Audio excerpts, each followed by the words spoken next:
Okay, so right away, people presume because you live in New York City, that means that you have to pay for every single thing through the nose. That is not true. It takes a little more effort. I agree. It takes a little more due diligence, but the main thing that it takes is strategy. Hi, good morning, good afternoon, good evening. This is Jan. Welcome to another episode on this channel, the Save Money More Jan channel. How you doing today? Hope that everybody is doing well. I want to share with you how I was able to spend less than 25 bucks last week on groceries. Okay, heads up, spoiler alert, I do want to mention that I also worked in conjunction with my existing stockpile. And you see, this is where it goes and this is how it works. And this is why I encourage that we build up our own grocery stockpile so that we could have those weeks where we want to and when we feel like spending no more than a certain amount of money. And just for the heck of it, I challenge myself to spend in 2025 less than $25 this past week on groceries. It is totally possible. Number one, have a good plan. My good plan included cook once, but stretch out that meal 3 times. Yeah. Now you could do different things, okay? You could do different things.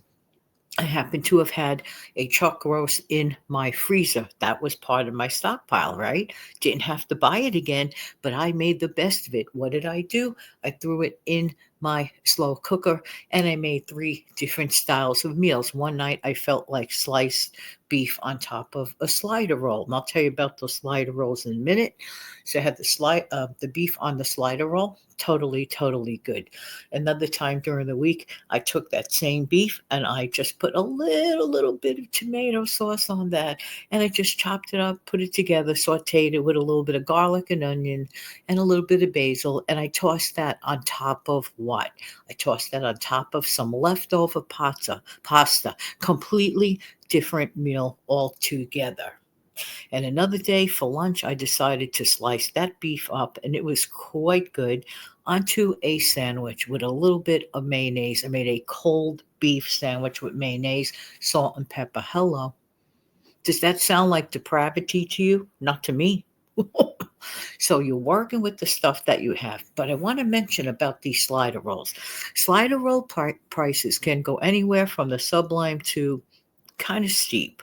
But I lucked out because I said, these generic brands, this particular store brand of the slider rolls, you know the type of rolls I'm talking about. Okay, so it's similar to the ones that have the word Hawaiian in them. So I got 12 of those rolls. They were on sale for less than $2. Okay. I said, no, I'm not going to bypass this.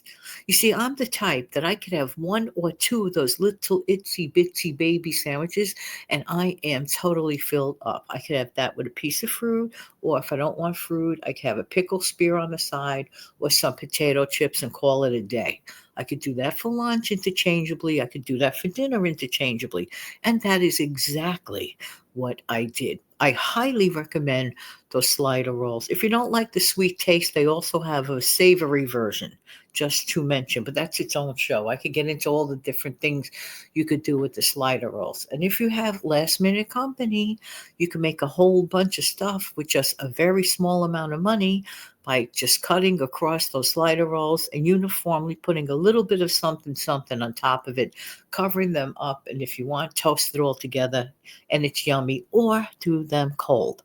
I'm just saying, those slider rolls are really the go-to and quick fix for a quick meal. I just wanted to take a moment to mention that. So the slider rolls were they really gave me my money's worth. I'm telling you. Okay, so always try to get the lowest price possible on something that you want.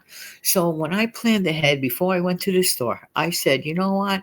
I do not want to spend more than $2.50, let's say, on a pack of cheese. You're probably saying in 2025, yes. And what did I do? Again, I visited the generic section of the store. And yes, guess what? Instead of $2.25, I totally locked out on the cheese. Again, it was $1.99. So I picked up cheddar. I picked up a couple of those. Okay, picked up 2 cheddar, I picked up 1 Swiss, and I make sandwiches and anything I want. I also use some of the cheese to make a cheese omelet for breakfast. And the next thing that I did was, well, I decided to have cold cereal for dinner 2 nights in a row this week.